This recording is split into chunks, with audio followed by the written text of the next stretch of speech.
Hello, I'm Brigitte Parvin, and this is your weekly video blog.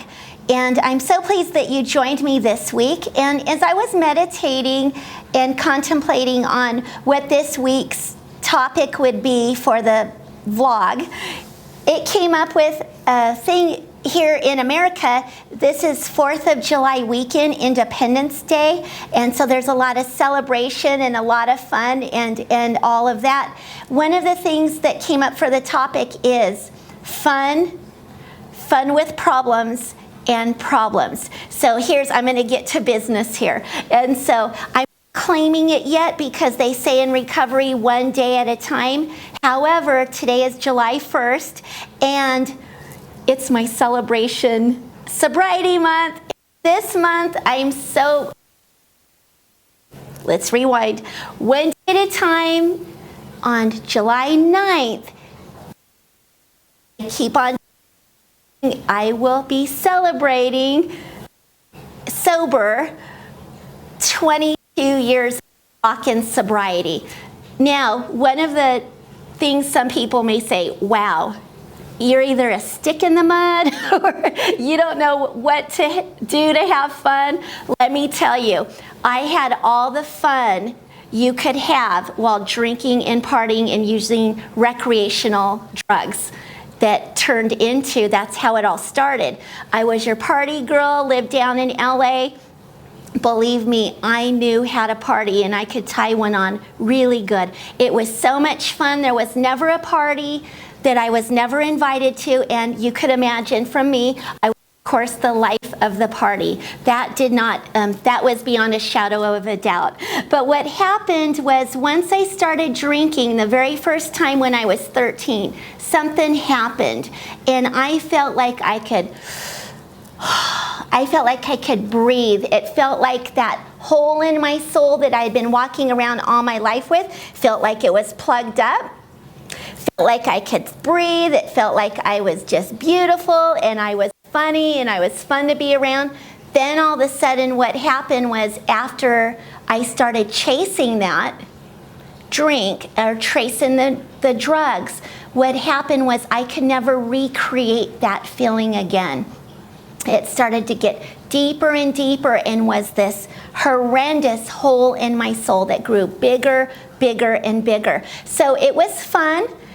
So much fun. Believe me, I'm not lying to you about that. Trust me on that one. Okay? So then what happened very quickly, it didn't take very long, then there started to be some fun with problems. Okay, so you may look and go around, what would those problems look like? Well, in places where I go and places where I hang out is what that looks like. It looks like it's different for many, many people. And so bottoms look like different things for different people. And what my measure was, it was that hole in the soul. But the problem started being where I started getting caught in scams. I could not think of any reason at all not to drink, not to do drugs, and I was always people and oh my goodness, if I didn't hang out with that lightweight, maybe we wouldn't have gotten in trouble. But then once we got in trouble, I always knew how to talk.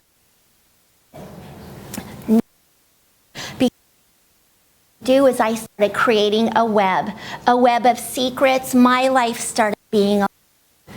And what happens is you have to keep those balls juggling so fast. It takes a lot of energy. It takes so much energy, it was exhausting. So what happened, that was a duration of that. And like I said, I was the party girl and all of that, invited to all the parties. Then pretty soon my friends didn't want me at the parties anymore because I started destroying things. Imagine that. And I started getting out of control. It was all these emotions that I would stuff down inside and not deal with accordingly through going and getting the help that I needed, whether it be a 12-step program, whether it be some form of counseling, whether it may be therapy or a church or a support group, you name it. I just didn't do it. I was just on the run. So that got really uncomfortable.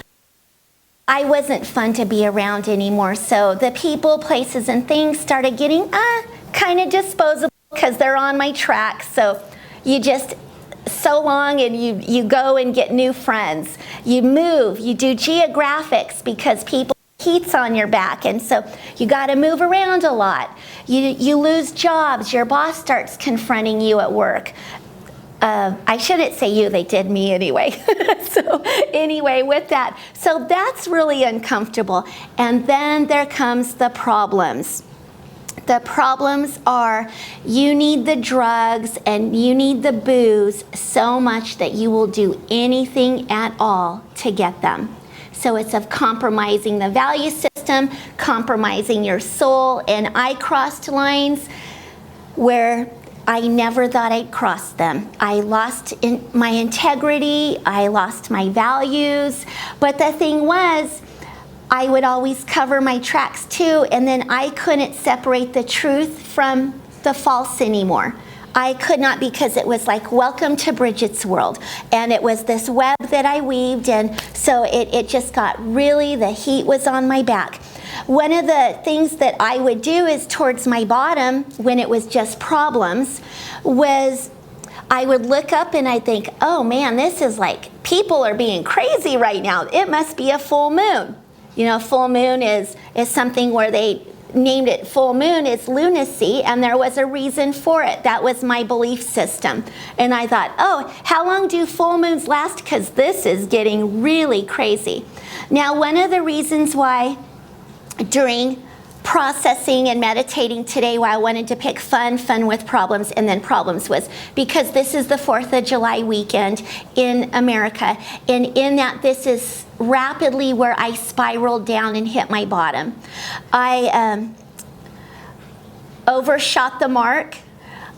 I started before the 4th of July even started, and I just ran right through it, blazing a trail. And when that last holiday was done for me, it was kind of like all these people were confronting me about my behavior, and I was physically, emotionally, and spiritually exhausted. I ran out of gas. All I could do was, my only prayer was please help me. And I called out to the divine. I was put on a prayer list by some dear friends who cared more about me than I cared for myself. And divine intervention happened. And in that moment, when that clarity came, it was like, you have to stop. This is killing you.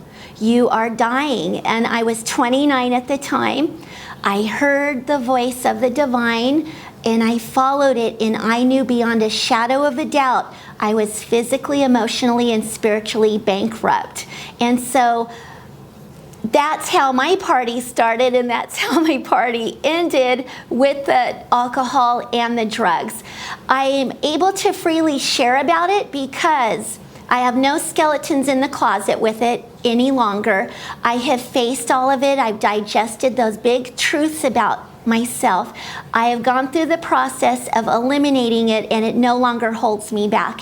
And it's progress, not perfection. I will always have something to work on, but eliminating the alcohol and drugs out of my life has set me on a path where now in this sober life, my life is happy, joyous, and free. So I did get the fun back. Believe me, I did get the fun back. So if you can identify, look for the similarities in my story and not the differences. Don't think, oh, well, I've done that, but didn't get caught, or I never had the cops after me, or I kept my job, I never got fired, or I never lost my integrity, and I've got it cool. I've got it under wraps, and I know how to do this thing. Just remember, always look for the other identifying factors, and I'm always here for you. We're in this shoulder to shoulder. If you can't identify or you can't relate, no worries. Please come back and be support. If you have friends or loved ones that you can share that they could greatly use some help on this, I would love to connect with them. And I thank you for spending this time with me. and sending you lots of love. Happy 4th of July. I know I'll be having a good old time, and I will remember every single thing I did on the 4th of July, 22 years later. Sending you lots of love, and see you next week. Bye-bye. Hi guys, it's me again. I forgot one more thing. Join me on my Facebook page, How to Get Your Life Back, where Doreen Virtue and I have a book coming out on healing through addictions with the guidance of your angels. So would love to see you there. Tell me how you stay sober and what tools you use. And remember, we're in this together. Sending you lots of love and service from Brigitte.